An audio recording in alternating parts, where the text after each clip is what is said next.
여러분 안녕하세요. 국내산 직장인입니다. 얼마 전에 어떤 분이 댓글로 이런 글을 남겨주셨어요. 얼굴이 큰 거야 어깨가 좁은 거야 이러는데 둘 다입니다. 아니 근데 그 댓글이 너무 웃겨가지고 웃으면 안 되는데 제가 어렸을 때부터 그게 별명이었어요. 너 신정환 같아 애들이 막 이렇게 얘기하고 그랬거든요. 그래서 입 닥쳐 이 자식아 이러면서 막 이제 친구들이랑 많이 싸우고 그랬는데 어찌됐든 제가 실제로 보면 얼굴이 좀 작은 편이거든요. 근데 얼굴이 작은 것 같은데 어깨가 좀 많이 좁아요. 그래서 약간 신정환 같은 느낌으로 얼굴이 큰 건지 어깨가 좁은 건지 약간 헷갈리는 그런 유형이긴 하거든요. 그냥 뭐 복합적입니다. 그 댓글 사용자는 숨겼는데 그냥 너무 웃겼어요. 그게 너무 웃겨서 한참 웃었거든요.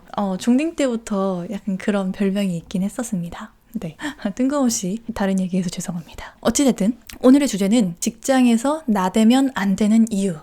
예, 그렇죠. 이 나댄다라는 표현이 되게 다양하게 해석이 될 수 있거든요. 뭐 예를 들면은 굳이 할 말이 아닌데 막 얘기를 할 수도 있고 여기저기 오지랖을 막 부릴 수도 있고 막 그렇잖아요. 근데 저 같은 경우에는 그런 케이스는 아니었고 이 나댄다라는 게 내가 생각했을 때 이거는 꼭 말해줘야 된다라는 그 기준에 부합하면 무조건 말했습니다. 그냥 이 조직이 나아가는 데 있어서 이런 문화는 타파해야 되고 이런 것들은 우리가 개선을 해서 나가야 되겠다 말합니다. 그리고 여기에서 구멍이 났네. 이거 빨리 이러고 개선을 해서 수익을 내야 될 것 같은데 혹시 이렇게 준비하는 게 있는지 물어볼까? 없대요. 그럼 이렇게 준비해보는 거 어떨까요? 이렇게 데이터를 뽑아보니까 여기에서 수익이 좀 많이 날 것 같은데 어떻게 생각하세요? 라고 대놓고 막 얘기를 합니다. 그래서 직장에서 그런 행동을 했을 때 타인에 의한 인정이 좀 빨랐어요. 빠르고 결론도 좀 좋게 나왔습니다. 하지만 이 과정에서 그런 거 있죠.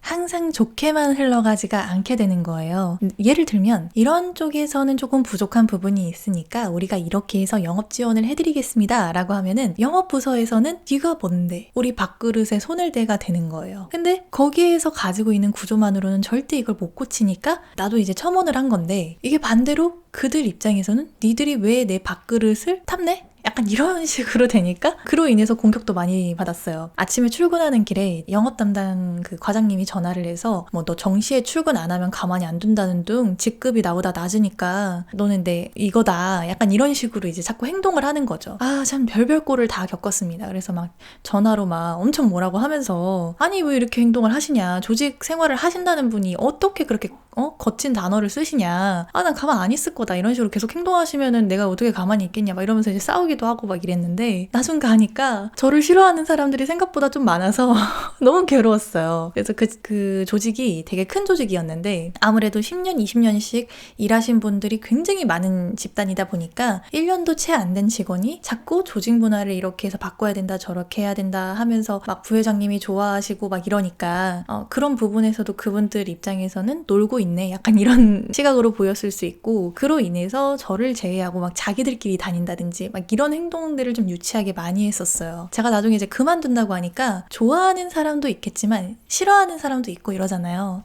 그래서 그 좋아하는 집단에서 따로 불러서 야 우리가 너 여기까지 갈 때까지는 그래도 최대한 지원을 해줄 테니까 좀 버텨봐라. 아무리 봐도 이거는 좀 아닌 것 같다. 내가 너무 짠해서 그렇다. 그냥 좀 남아있어 봐라. 이렇게 하시는 분도 있었고 되게 좀 다양했었거든요. 어찌됐든 저는 그 집단에서는 도저히 정상적인 생활이 불가해요. 그냥 퇴사를 했습니다. 자진 퇴사를 했는데 지금 와서 생각해보니까 오래된 조직이 저랑 안 맞는 거일 수도 있는데 제가 너무 나댄 것도 있었습니다. 예를 들면 이건 아니다 싶은 거를 다 말을 할 수 있는데 또 다 말을 하면은 내 말이 다 정답은 아니잖아요. 그러니까 그 사람들 입장에서는 조그만한 게 뭘 한다고 약간 이렇게 될 수 있기 때문에 너무 짜증났을 것 같아요. 역지사지의 입장으로 좀 생각을 해보긴 하는데 그런 거 있죠. 한국 사람들은 나보다 남이 입김이 센 걸 잘 못 참습니다. 근데 나보다 어린 남이 입김이 센 거는 더 못 참습니다. 그런 게 있어요. 제가 이전 직장이 대표님이 저랑 동갑이셨거든요. 근데 능력이 아주 뛰어나셔서 그 투자 지원금을 1,500억이나 받아왔던 아주 대단한 능력의 소유자였습니다. 그런데 직원들은 그 대표님이 안 계실 때 회사에서 술판을 자주 벌이곤 했는데 그 술판을 벌이면서 자기들끼리 했던 대화 내용이 보통 이랬어요.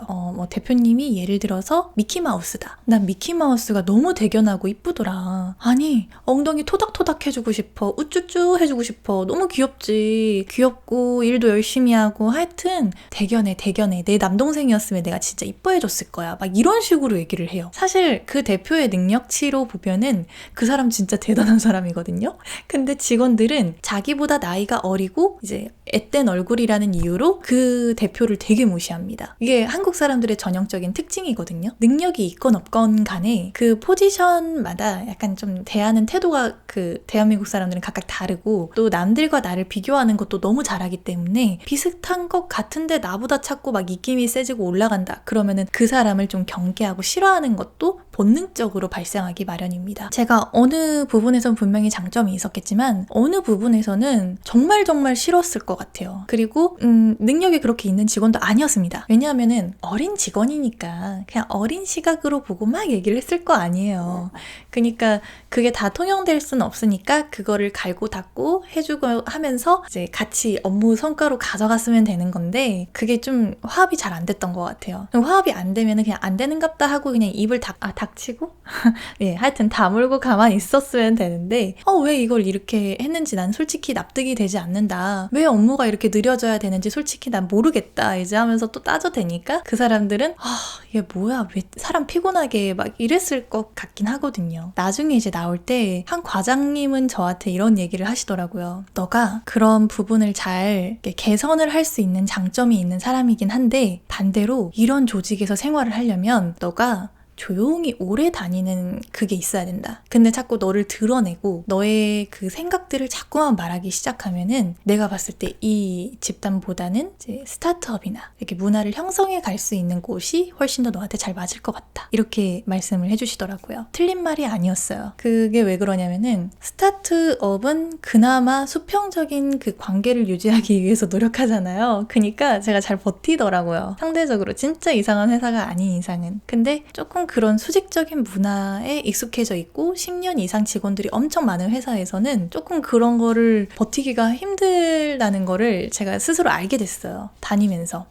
한국 직장에서 너무 나대면 안 되는 이유. 이게 나댄다라는 표현이 되게 거칠게 들릴 수도 있는데 때로는 내가 생각했던 걸 내 신념과 함께 소신 있게 발언을 할 수 있는 힘이기도 하거든요. 근데 무조건 그렇게 말한다는 게 항상 통용되지는 않으니까 그래도 다닌 지 한 1년 동안은 입을 다물고 한 2년 차 돼서부터는 조금 내가 이 조직에 1년 정도 몸을 담아봤는데 이런 부분이 확실히 문제는 맞다. 그래서 이거는 개선을 해줬으면 좋겠다 하면서 하나씩 조심스럽게 꺼냈으면 어땠을까? 라는 생각이 너무 많이 들더라고요. 그래도 그 조직에서 성과를 좀 내서 성과를 낸 건가 하여튼 과거는 과거일 뿐 집착하지 말자. 그렇지만 제 신념은 좀 바뀌었습니다. 직장에서 너무 나대지 말자. 내가 그런 거를 잘 못 참고 자꾸 얘기하는 스타일이다 하면은 근데 그로 인해서 화를 많이 입었다 싶으신 분들은 조금 몸을 사려도 괜찮지 않을까 싶습니다. 예, 이게 참 그래요. 한국 사회가 그냥 점점 아이로 바뀔 수밖에 없는 게 직장인이 너무 나를 드러내고 나대기 시작하면은 업무가 갑자기 많이 들어온다든지 아니면 나의 적들이 많이 생긴다든지 하는 일들이 너무 많이 생기는 것 같아요. 그래서 늘 조심하는 게 좋지 않을까 그런 주제로 들고 와봤습니다.